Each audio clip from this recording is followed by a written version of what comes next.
In the grand Spanish court, Christopher Columbus stands before King Ferdinand and Queen Isabella, sunlight illuminating dust motes in the air.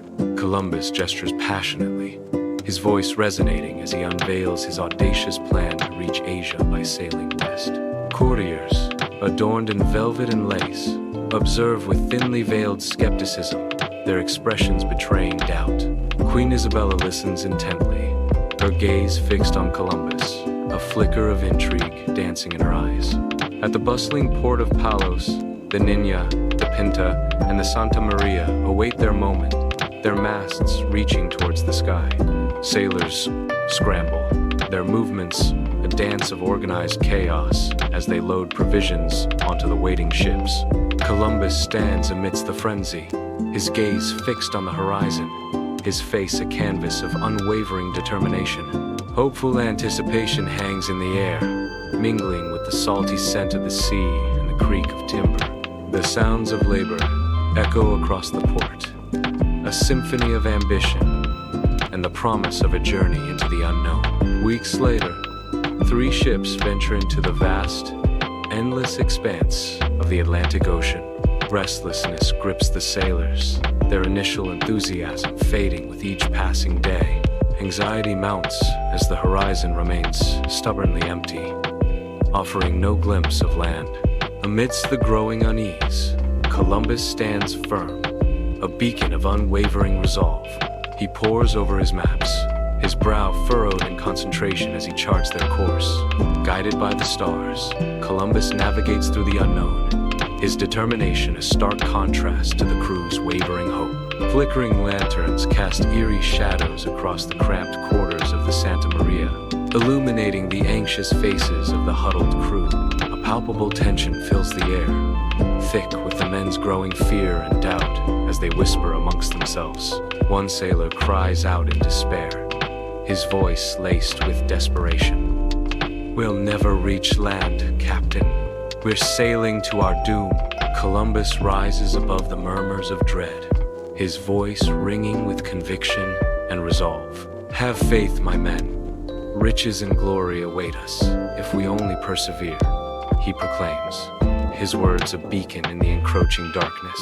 High above the vast Atlantic, a lone lookout squints, his eyes scanning the endless horizon. Suddenly, he erupts with excitement, pointing towards the distant horizon. "Tierra! Tierra!" A wave of jubilant cries erupts from the ship, as the crew responds with unrestrained joy and relief, cheering, whooping, and hollering.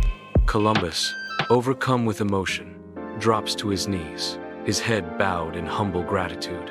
He whispers a heartfelt prayer, his voice filled with a mix of triumph and thankfulness. Kneeling, murmuring a prayer of thanks, the crew continues to celebrate as they approach the shore. Columbus and his crew arrive on the radiant white sands of a Bahamas island, their expressions a blend of triumph and exhaustion. With resolute determination, they plant the Spanish flag, its colors stark against the untouched shore. Columbus proclaims, his voice ringing with authority, "I name this island San Salvador."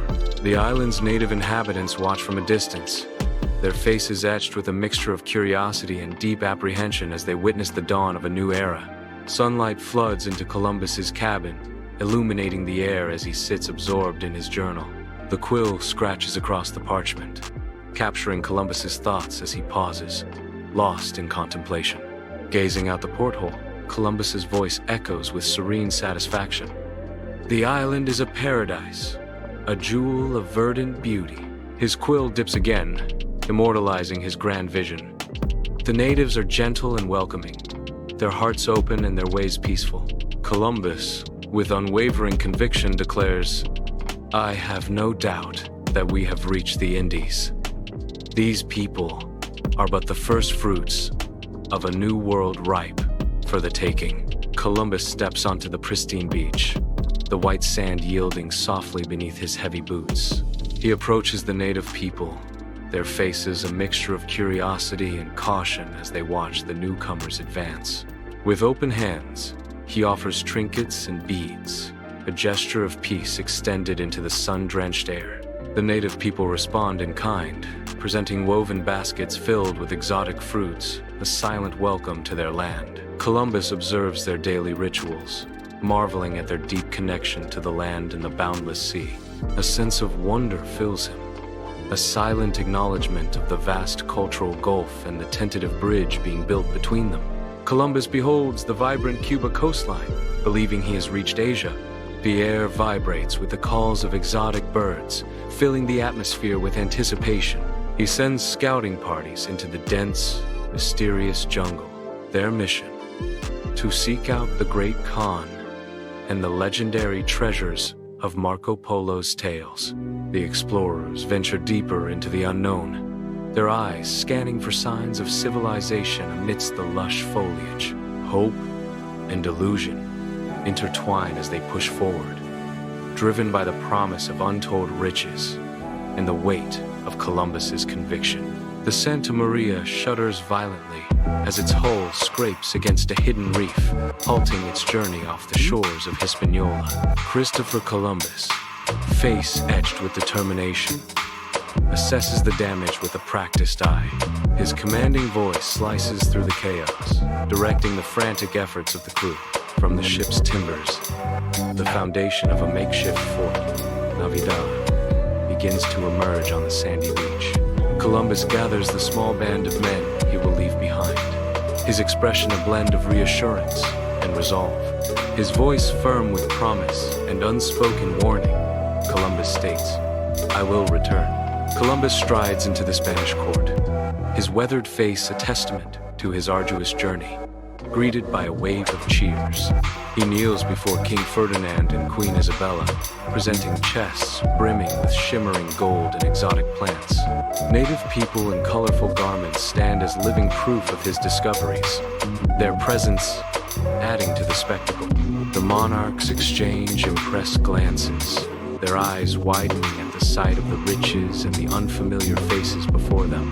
The Queen nods regally, a smile gracing her lips as the monarchs are impressed by his discoveries and authorize a second voyage. Columbus's ship cuts through the turquoise waters, arriving at the shores of Hispaniola, unaware of the tragedy that awaits. The fort looms into view, but its white walls are now blackened, a smoldering ruin against the vibrant landscape. A wide shot reveals the grounds littered with lifeless bodies, a silent testament to a brutal and merciless end. Close on Columbus as he steps ashore, his face etched with disbelief and horror at the carnage before him. The dream of a peaceful colony shatters like glass, replaced by the grim reality of conflict and loss. Columbus stands amidst the desolation, the weight of the failed utopia heavy on his shoulders, his gaze filled with grim realization. On the shores of Hispaniola, Columbus watches as Isabella, a new Spanish settlement, takes root. The Spanish flag unfurls, a bold declaration of new dominion over the land. As settlers impose unfamiliar laws and customs, the air grows heavy with unspoken resentment. Tension coils between the Spanish and the native peoples, a palpable threat simmering beneath the surface. Minor skirmishes flare like sparks, warning of a larger, inevitable conflagration. In a dimly lit room, the flickering candle casts long shadows across Christopher Columbus's weary face. Papers litter the rough-hewn desk, a stark reminder of the endless challenges plaguing the fledgling colony. He dips his quill, his brow furrowed in a mixture of anger and deep disappointment. Another day, another wave of discontent, Columbus reflects, his voice heavy with the burden of leadership. I came here with dreams of glory, but what have I created? A colony rife with conflict, resentment, and despair, he laments, the weight of his ambition pressing down. I fear I am losing control. Is this the reward for my ambition? To be a prisoner of my own success? He questions, his eyes reflecting the despair of a man trapped by his own grand vision. Under the scorching sun of Hispaniola, Columbus gestures with unwavering resolve, his command echoing across the land. His men round up the native people, their faces etched with fear and despair as their world is turned upside down. Enslaved, they are driven to the gold mines, the vibrant island now resounding with the echoes of their suffering. Disease sweeps through their ranks, a silent killer that decimates their numbers and erodes their spirit. Forced labor becomes their daily torment, the weight of oppression crushing their bodies and souls as their culture fades under Spanish rule. Sunlight floods the Spanish court, illuminating ancient tapestries depicting heroic battles. Courtiers whisper, their hushed tones amplifying the court's heavy atmosphere. King Ferdinand and Queen Isabella sit upon their thrones, their faces etched with deep concern. Spread across a large table, documents detail Columbus's actions in the New World, casting a shadow over the proceedings. The air is thick with unease, each breath heavy with unspoken worries and mounting tension. The weight of a new world rests heavily on the shoulders of the Spanish court. Under the relentless Hispaniola sun, the royal investigator steps ashore, his fine attire stark against the tropical backdrop. He embarks on his task, a solitary figure navigating the shores, seeking truth among both settlers and native people. With each interview, fragments of a dark truth emerge, painting a damning portrait of Columbus's deeds. Whispers of abuse and corruption rise like a storm, casting long shadows over the sun-drenched land. In the cramped quarters, a single lantern flickers, casting long, dancing shadows that emphasize the solitude of Columbus. Columbus stands defiant, his face etched with weariness as his insignias of office are stripped away. Spanish guards move with brutal efficiency, their faces grim, their actions devoid of ceremony. Cold iron glints in the dim light as chains are roughly placed on Columbus's wrists, each link a symbol of lost power. The heavy clink of the chains echoes in the confined space as the guards shackle his ankles.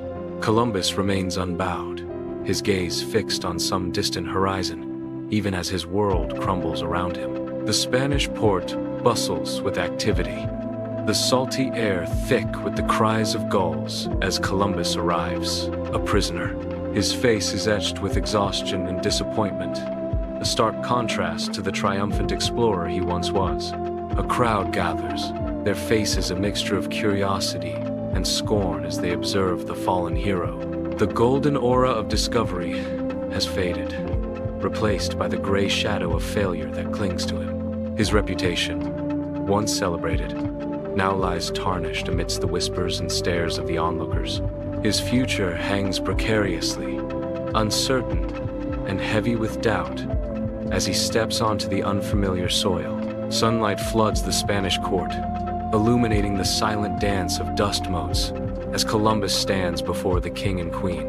Though his clothes are worn, Columbus's eyes burn with unwavering conviction as he gestures, his voice resonating through the hall. I have served you faithfully, Your Majesties. My actions were always in the best interests of Spain, Columbus declares, his words echoing his devotion. Queen Isabella's expression softens with a hint of sympathy. Your voyages have brought great wealth and glory to Spain, Columbus. King Ferdinand's stern gaze betrays his inner conflict. But there have also been complications. Accusations of mismanagement and cruelty. The battered remains of Columbus's ship are strewn across the white sands of the Jamaican coast, a testament to a voyage gone awry. Stranded and desperate, Columbus surveys the wreckage, the weight of his crew's survival heavy on his shoulders. Days bleed into weeks, and the once proud sailors are now gaunt figures, their hope dwindling with each passing sunrise. Disease sweeps through the camp, casting a pall of despair over the survivors as they battle starvation and sickness. Columbus stands as a solitary figure against the backdrop of the Azure Sea, his resolve tested by the relentless hardships. The once vibrant coast is now a prison.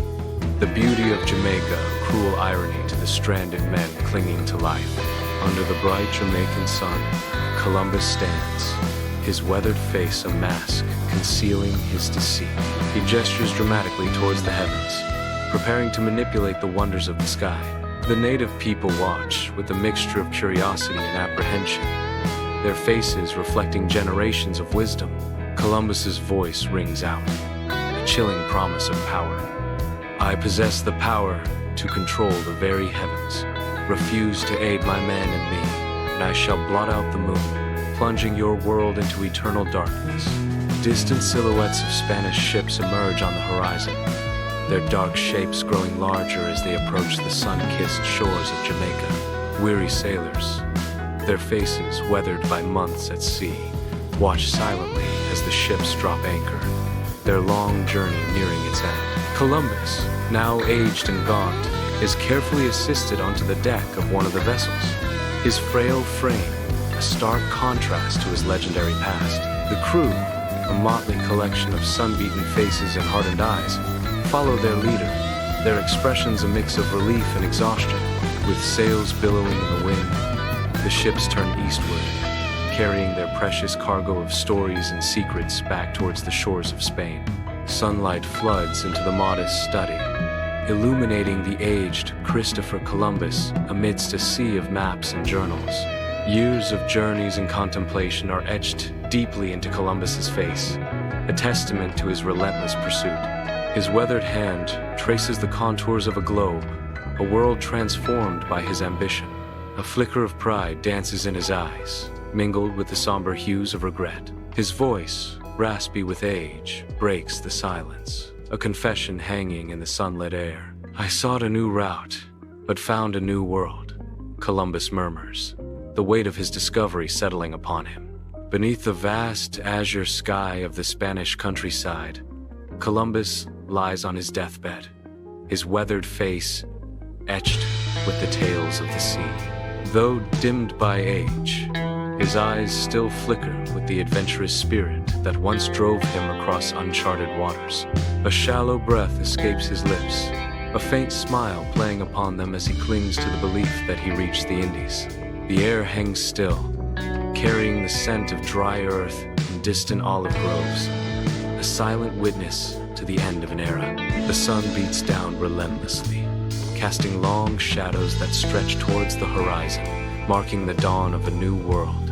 In his final moments, the fate of global trade, culture, and discovery hangs in the balance, shaped by the wake of his ships and his enduring legacy.